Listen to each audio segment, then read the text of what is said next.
Basarnas hentikan pencarian penumpang KM Barcelona di perairan Tanjung Alang.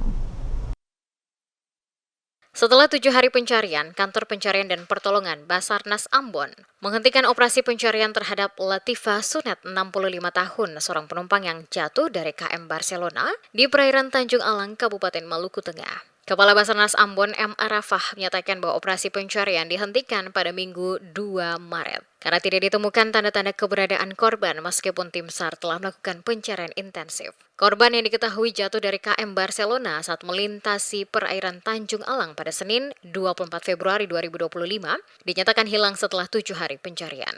Penghentian pencarian telah dikoordinasikan dengan pihak keluarga. Dengan demikian, Basarnas resmi menyatakan Latifah Sunet hilang.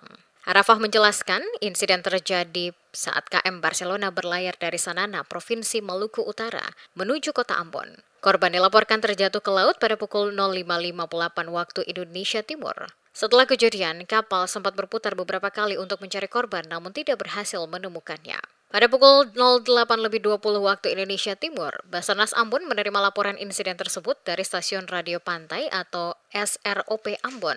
Tim SAR segera dikerahkan menggunakan 1 unit Rigid Inflatable Boat atau RIB untuk melakukan pencarian.